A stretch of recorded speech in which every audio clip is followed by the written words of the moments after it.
Meus queridos, a paz do Senhor Jesus a todos. Hoje, lição de número 4, a paternidade divina. Essa nossa lição está dividida em 3 tópicos principais, que são a revelação da paternidade do Pai.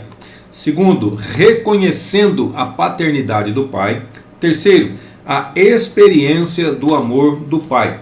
Nosso textuário se encontra em 1 de João, capítulo 4, versículo 14, que diz: E vimos e testificamos que o Pai enviou seu Filho para Salvador do mundo. A verdade prática diz que a paternidade de Deus é revelada no envio do Filho e na concessão do Espírito, confirmando nossa filiação e aperfeiçoando-nos no amor. A palavra-chave é paternidade. O primeiro tópico, a revelação da paternidade do Pai. Primeiro subtópico, definição da paternidade do Pai. Então, a paternidade, ela é um atributo da primeira pessoa da Trindade, que é o Pai no caso, né? Que opera por meio do Filho e também do Espírito Santo, conforme Efésios 4 e 6. Um só Deus e Pai de todos, o qual é sobre todos e por todos e em todos vós. Então o Pai, ele é a fonte de tudo, ele é o soberano. 1 Coríntios capítulo 8, versículo 6. Todavia para nós há um só Deus, o Pai, de quem é tudo e em quem estamos, e um só Senhor, Jesus Cristo, pelo qual são todas as coisas e nós por ele. Então ele é o princípio sem princípio, o princípio que não teve princípio. Ele não é gerado, ele não foi gerado, mas ele é o que gera o Filho, mas ele gera o Filho na sua humanidade. Presta bem atenção, fixa bem isso aqui, tá? Ele gera o Filho na sua humanidade, porque o Senhor Jesus também não foi gerado como Deus, tá claro? Salmo 2, verso 7 diz assim: Proclamarei o decreto, o Senhor me disse: Tu és meu filho, eu hoje te gerei. E Hebreus capítulo 1, versículo 5 também diz assim: Porque a qual dos anjos disse jamais: Tu és meu filho, hoje te gerei? E outra vez: Eu lhe serei por pai, e ele me será por filho. Então está claro aqui, ó, eu lhe serei por pai. Ele não é o pai de Jesus, ele não gerou Jesus. Ele vai ser por pai de Jesus, porque Jesus iria nascer aqui na terra. E ele me será por filho. Aí a pergunta de Hebreus aqui é: a qual dos anjos ele disse isso? A nenhum anjo. Então se ele não disse a nenhum anjo, ele disse a outra pessoa da Trindade, que se tornou, a partir do momento do nascimento de Jesus, se tornou o Filho. Então, e de quem? Está falando do Pai aqui. De quem junto com o Filho procede o Espírito Santo. Outra coisa que também, a palavra procede aqui é do verbo proceder. Porém, ela não é ter origem, porque o Espírito Santo também não teve origem no Pai e no Filho. Não. É vir de, ser enviado por. Então, o Espírito Santo, ele provém, ele procede do Pai e do Filho. Quer dizer que ele foi enviado pelo Pai. Ele veio do Pai. Ele veio do Pai e do Filho. Tá claro? Então, cuidado com essas palavrinhas que a gente utiliza aqui. João 14, 26. Mas aquele Consolador, o Espírito Santo, que o Pai enviará em meu nome. Olha só, prestou atenção aqui, ó. Enviará, a tradução ficou melhor aqui, né? Enviará em meu nome, esse vos ensinará todas as coisas, e vos fará lembrar de tudo quanto vos tenho dito. Aí o segundo subtópico fala sobre a paternidade eterna do Pai. Então, a paternidade de Deus, ela não tem início no tempo, ela não teve início no tempo. Deus é Pai desde a eternidade, ou seja, desde sempre. Na oração sacerdotal, Jesus ele disse assim, está em João 17,5: E agora, glorifica-me tu, ó Pai, junto de ti mesmo, com aquela glória que tinha contigo antes que o mundo existisse. Então Jesus já era o Pai já era o Pai, o Filho já era o Filho, o Espírito Santo já era o Espírito Santo. Então, antes mesmo do mundo existir. Então, o relacionamento entre Pai e Filho é anterior à criação.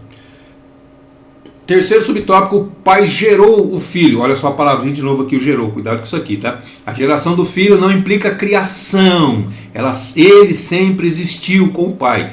O João 5,26 vai dizer assim: Porque como o Pai tem a vida em si mesmo, assim deu também ao Filho ter a vida em si mesmo. Então significa que Deus é autoexistente, autossuficiente. O Filho e o Pai, eles possuem vida em si mesmo. Isso é, compartilham da mesma natureza divina. Vou dizer, por que você não está falando do Espírito Santo? Na verdade, a lição aqui é para falar do Pai, tá?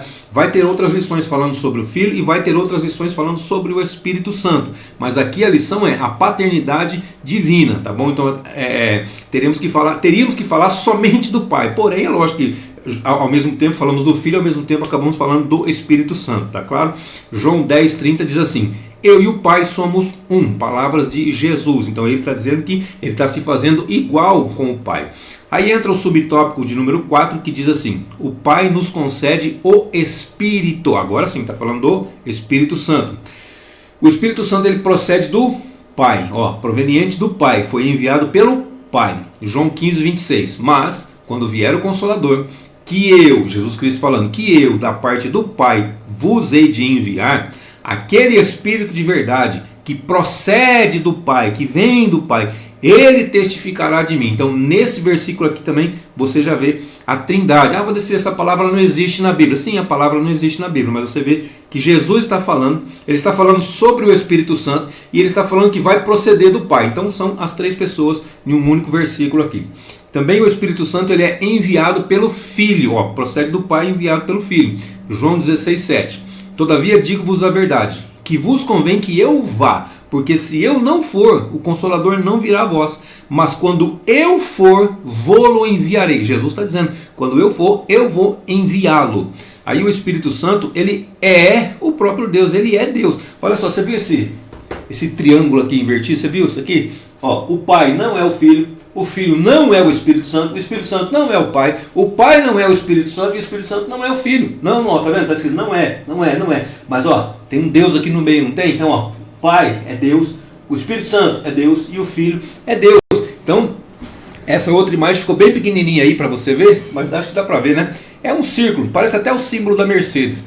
É um círculo, tá? J1, J2, J3. O que isso significa? Deus é Espírito, Deus é um Espírito que tem 3 almas. Simples assim, um Espírito com 3 almas. Valdecir, eu não entendi. Então você vai ficar para a próxima. Aliás, tem lições anteriores também, explicando. Aliás, a lição de número 1, acho que vai ficar mais claro, porque já fala dos 3 ao mesmo tempo. É um resumão de todo o trimestre, tá? Assista a lição 1 que você vai entender um pouquinho melhor. Agora, voltamos aqui para a lição, porque o tempo também é bem curto.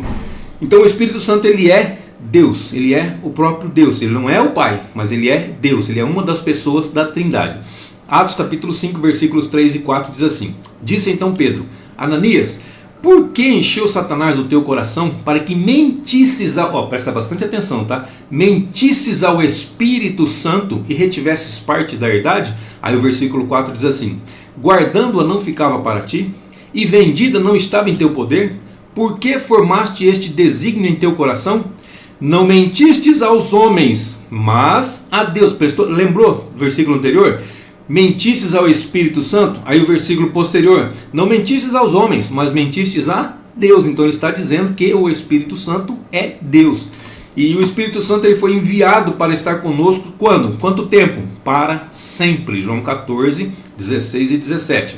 E eu rogarei ao Pai, e ele vos dará outro Consolador. Esse outro aqui significa que é da mesma espécie, da mesma natureza, da mesma essência. Quem está falando? Quem está falando é Jesus. Jesus está dizendo que o Pai vai enviar outro Consolador da mesma espécie dele, ou da mesma espécie deles, da mesma natureza deles, da mesma essência deles, para que fique convosco para sempre. Aí o 17: o Espírito de verdade, que o mundo não pode receber, porque não o vê nem o conhece. Mas vós o conheceis, porque habita convosco e estará em vós. Então habita convosco, está junto e estará em vós, vai estar dentro deles ou dentro de nós. No caso, eles ainda não haviam recebido o Espírito Santo, porque Jesus ainda não havia subido. Quando Jesus subiu, eles receberam o Espírito Santo. Alguns receberam o Espírito Santo quando Jesus soprou sobre eles, outros receberam após. Nós, como que nós recebemos o Espírito Santo? Quando aceitamos a Cristo, quando levantamos nossa mão, aceito a Jesus como Salvador. O Espírito Santo vem habitar dentro de nós. Então o Espírito Santo estava com eles e depois disso foi passar dentro deles, habitar com eles, assim como habita conosco. Então o Espírito Santo, ele nos aproxima do Pai. Efésios 2,18. Porque por ele ambos temos acesso ao Pai em um mesmo Espírito. Então é ele que nos aproxima do Pai. Ele também nos guia em toda a verdade. João 16,13. Mas quando vier aquele, o Espírito de verdade, ele vos guiará em toda a verdade, porque não falará de si mesmo, mas dirá tudo o que tiver ouvido e vos anunciará o que há de vir. E o resumo desse tópico diz que a paternidade de Deus ela é eterna, revelada no envio do Filho e na concessão do Espírito Santo. O segundo tópico fala sobre reconhecendo a paternidade do Pai. Ficou redundante, né? Paternidade do Pai. Primeiro subtópico, confessar a Cristo como Filho. Então a confissão de que Jesus é o Filho de Deus é um ato central na fé cristã. É necessário que seja feito. É obrigatório que seja feito. Quer receber o Espírito Santo? Confesse que Jesus é o Filho de Deus. Então qualquer que confessar, 1 de João 4,15, qualquer que confessar que Jesus é o Filho de Deus, Deus está nele e ele está em Deus. Então reconhecer a filiação divina de Cristo é uma declaração pública de fé. Romanos 10, versículo 9 e 10, vou ler só o 9, tá? A saber, se com a tua boca confessares ao Senhor Jesus e em teu coração creres que Deus o ressuscitou dentre os mortos, será salvo. Quer ser salvo? Então confessa a Jesus com a tua boca e crê com o teu coração. Crê com o teu coração e confessa com a tua boca. Então essa capacidade nasce da ação sobrenatural do Espírito Santo sobre as nossas vidas. 1 Coríntios capítulo 12, versículo 3. Portanto, vos quero fazer compreender que ninguém que fala pelo Espírito de Deus diz, quem fala pelo Espírito de Deus diz Jesus é anátema? Não, jamais. Então quem fala pelo Espírito de Deus jamais diz que Jesus é anátema, Jesus é maldito, jamais diz dessa forma. E ninguém pode dizer que Jesus é o Senhor senão pelo Espírito Santo. Então, se nós dizemos que Jesus é o Senhor, é pelo Espírito de Deus, é pelo Espírito Santo que nós estamos dizendo, que nós estamos falando. Agora, se nós dissermos que Jesus é maldito, pode ter certeza que não é pelo Espírito Santo, não é pelo Espírito de Deus, é por outro Espírito. Então reconhecer Jesus como Filho é a única forma de acessar ao Pai. Pode dizer, não tem outro jeito? Não, não tem outro jeito. 1 de João 2,23. Qualquer que nega o Filho também não tem o Pai, mas aquele que confessa o Filho também tem o Pai. Também João 14,6, quando diz assim, eu sou o caminho, Jesus dizendo, né? Eu sou o caminho e a verdade e a vida. Jesus que disse, não é provérbio, não é falácia, não vem do mundo, não, é Bíblia, eu sou o caminho. Estão dizendo que Jesus é o caminho. Não está dizendo, é a Bíblia, é a palavra de Deus que diz que Jesus é o caminho. Palavras que saíram dos seus próprios lábios. O próprio Jesus disse, eu sou o caminho. Ele usou as palavras, eu sou. Eu sou, não é Deus falando lá no Antigo Testamento? Então Jesus está dizendo, eu sou Deus e eu sou o caminho. O único caminho que leva de volta para o Pai, que leva de volta para Deus. Que cada crente, que cada cristão ele possa proclamar com ousadia, Senhor meu e Deus meu, está lá em João 20, 28, como foi proclamado por um dos apóstolos. O segundo subtópico fala sobre a perfeição do amor do Pai. O amor ele faz parte da natureza do Pai, e nós conhecemos e cremos no amor que Deus nos tem. Deus é amor, e quem está em amor está em Deus e Deus está nele. 1 de João 4,16. Então o amor do Pai ele é sacrificial. Ele é demonstrado ao enviar o seu Filho. João 3,16. O que diz João 3,16? Porque Deus amou o mundo de tal maneira que deu a dádiva, o presente que deu o seu único Filho, o Filho unigênito, para que todo aquele que nele crê não pereça, mas tenha a vida eterna. Então se você crê, você pode ter a vida eterna também. Esse amor, ele nos adotou. 1 de João capítulo 3, versículo 1. Vede quão grande amor nos tem concedido o Pai, que fôssemos chamados filhos de Deus. Por isso o mundo não nos conhece, porque não conhece a Ele. Agora, o que vai poder nos separar desse amor? Nada, nada poderá nos separar desse amor. Romanos 8, 38 e 39. Porque estou certo de que nem a morte, nem a vida, nem os anjos, nem os principados, nem as potestades, nem o presente, nem o futuro, nem o porvir, nem a altura, nem a profundidade, nem alguma outra criatura nos poderá separar do amor de Deus que está em Cristo Jesus, nosso Senhor. Então, o que pode nos separar do amor de Deus? Nada, presente, futuro, passado, não, nada vai poder nos separar do amor de Deus. Então, o amor do Pai é a fonte da nossa vida, Efésios 2, 4 e 5. Mas Deus, que é riquíssimo em misericórdia, pelo seu muito amor com que nos amou, estando nós ainda mortos em nossas ofensas, nos vivificou juntamente com Cristo. Pela graça sois salvos.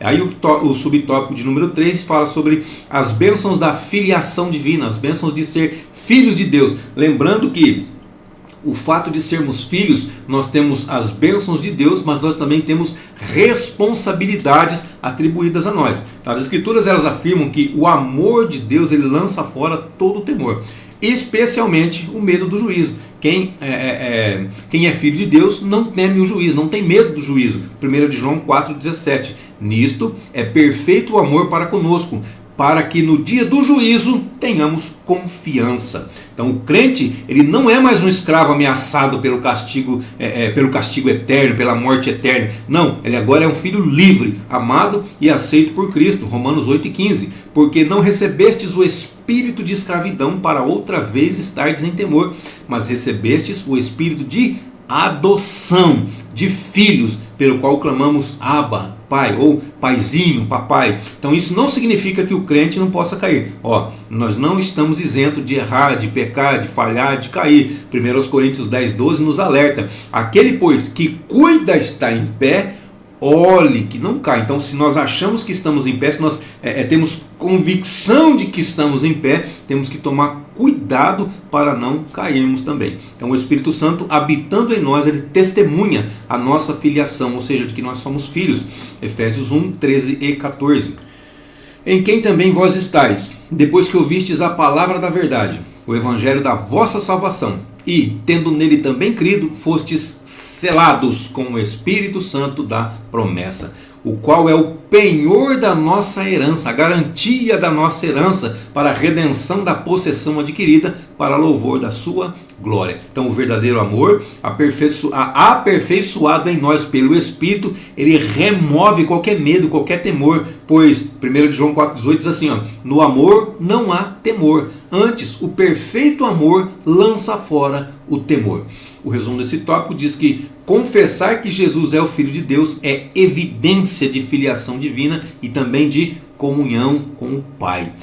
O terceiro tópico fala sobre a experiência do amor do Pai. Primeiro subtópico, o amor é aperfeiçoado no crente. Então, o aperfeiçoamento do amor em nós é obra de quem? É obra do Espírito Santo. Mas qualquer que guarda a sua palavra, o amor de Deus está nele, verdadeiramente aperfeiçoado. Nisto conhecemos que estamos nele. Isso está em 1 de João capítulo 2, versículo 5. Então, a obediência prática à palavra é a evidência externa de um amor interno verdadeiro por Deus. João capítulo 14, versículo 21. Aquele que tem os meus mandamentos e os guarda, esse é o que me ama. E aquele que me ama será amado de meu Pai, e eu o amarei e me manifestarei a ele. Então não há amor genuíno a Deus sem compromisso com a sua vontade. Então aquele que ama tem que obedecer também. 1 João 5,3. Porque este é o amor de Deus, que guardemos os seus mandamentos, e os seus mandamentos não são pesados. Nós devemos viver de maneira prática. Tiago 1,22. E sede cumpridores da palavra, não somente ouvintes, enganando-vos a vós mesmos. Então aquelas pessoas que simplesmente ouvem, mas não colocam em prática, estão simplesmente se enganando ou enganando a si próprios. O segundo subtópico fala sobre o amor, é a marca dos filhos de Deus. Então o mundo conhece a Deus por meio da manifestação do amor de quem? Dos seus filhos, ou dos filhos de Deus que aqui estão. 1 de João 4,12. Ninguém jamais viu a Deus. Se nós amamos uns aos outros, Deus está em nós e em nós é perfeito o seu amor. Então Deus ele é invisível, mas o seu amor se torna visível a toda a humanidade quando os cristãos, quando nós vivemos em amor mútuo, quando nós nos amamos uns aos outros. João 13, 34 e 35. Um novo mandamento vos dou, que vos ameis uns aos outros como eu vos amei a vós, que também vós uns aos outros vos ameis. O mesmo amor que Cristo demonstrou por nós, nós temos que demonstrar uns pelos outros. Então nisto conhecerão que sois meus discípulos. Nisto o que eu vou dizer? O amor. Se vos amardes uns aos outros, as pessoas vão conhecer que nós somos realmente discípulos do Senhor Jesus. Então o amor ele torna real a presença de Deus para aqueles que não conhecem a Deus. 1 de João 3,10. Nisto são manifestos os filhos de Deus e os filhos do diabo. Qualquer que não pratica a justiça e não ama seu irmão, não é de Deus. Então, olha, estou falando assim, Nisto vai ser manifestado os filhos de Deus, e também os filhos de Deus e os filhos do diabo, os filhos de Deus e os filhos do diabo. Nisto o que? No amor. Qualquer que não pratica justiça e não ama seu irmão, não é de Deus. Aqueles que amam, aqueles que praticam a justiça são de Deus. Aqueles que não amam, que não praticam a justiça, não são de Deus. Ou seja, ele já citou aqui, são de quem? São do diabo. 1 de João 4,8. Aquele que não ama, não conhece a Deus. Por quê? Porque Deus é amor. Então, se não amamos, realmente não conhecemos a Deus. Terceiro subtópico, fomos amados primeiro. Então a essência da vida cristã, ela está fundamentada no fato de que nós o amamos porque Ele nos amou primeiro. 1 de João 4,19. Indica também que a salvação, a fé e a nossa capacidade de amar são respostas à iniciativa incondicional do amor divino. Ou seja, Deus nos amou primeiro e nós respondemos também amando a Ele, porque Ele nos amou primeiro, mesmo estando nós mortos em nossas ofensas e nos nossos pecados. 1 de João 4,10. Nisto está o amor, não em que nós tenhamos amado a Deus, mas que Ele nos amou a nós e enviou seu Filho para propiciação pelos nossos pecados, para resgatar-nos da condenação eterna. Nós somos amados no pior estado possível. Que estado é esse, Valdecir? No pecado. Então Romanos 5,8. Mas Deus prova o seu amor para conosco, em que Cristo morreu por nós, sendo nós ainda pecadores. Ele não esperou a gente ficar bonzinho, a gente se converter primeiro para depois Ele morrer por nós. Não. Na condição que nós estávamos, em tudo que nós fazíamos, Ele morreu por nós. Em tudo que nós fazemos, Ele morreu por nós. Em tudo que nós vamos fazer, Ele já morreu por nós por conta disso também. Ele não esperou a gente mudar primeiro. Então, sendo nós ainda pecadores, Deus provou seu amor, enviando seu Filho para morrer por nós. Então, antes da redenção, houve uma cruz sangrenta preparada por amor. A cruz sangrenta fala de amor? Sim, com toda certeza fala de amor, fala de salvação, fala de vida eterna, fala de reino com Cristo. João 15,13 diz assim: ninguém tem maior amor do que este, de dar a alguém a sua vida pelos seus amigos. Então espera-se que a postura cristã seja uma resposta de gratidão a esse amor que não foi merecido. Nós não merecíamos, mas mesmo assim Ele nos amou. E o resumo desse tópico diz que o amor do Pai é aperfeiçoado no crente, em cada um de nós, lançando fora o temor e também moldando o nosso caráter. Ou seja, o nosso caráter tem que ser moldado de acordo com a palavra de Deus, e não a palavra de Deus ser moldada de acordo com o nosso caráter, com as nossas mazelas, com os nossos pecados, com os nossos desejos. Não. Nós devemos nos adequar a esta palavra e não o contrário. E a conclusão da nossa lição diz que a paternidade de Deus, ela é revelada de forma plena. Aonde? Na ação conjunta da Trindade, do Pai, do Filho e do Espírito Santo. Ambos revelam a forma plena da paternidade de Deus. Amém, queridos? Deus abençoe sua vida, sua saúde, seu ministério, as suas finanças, e até a nossa próxima aula, se assim Deus nos permitir.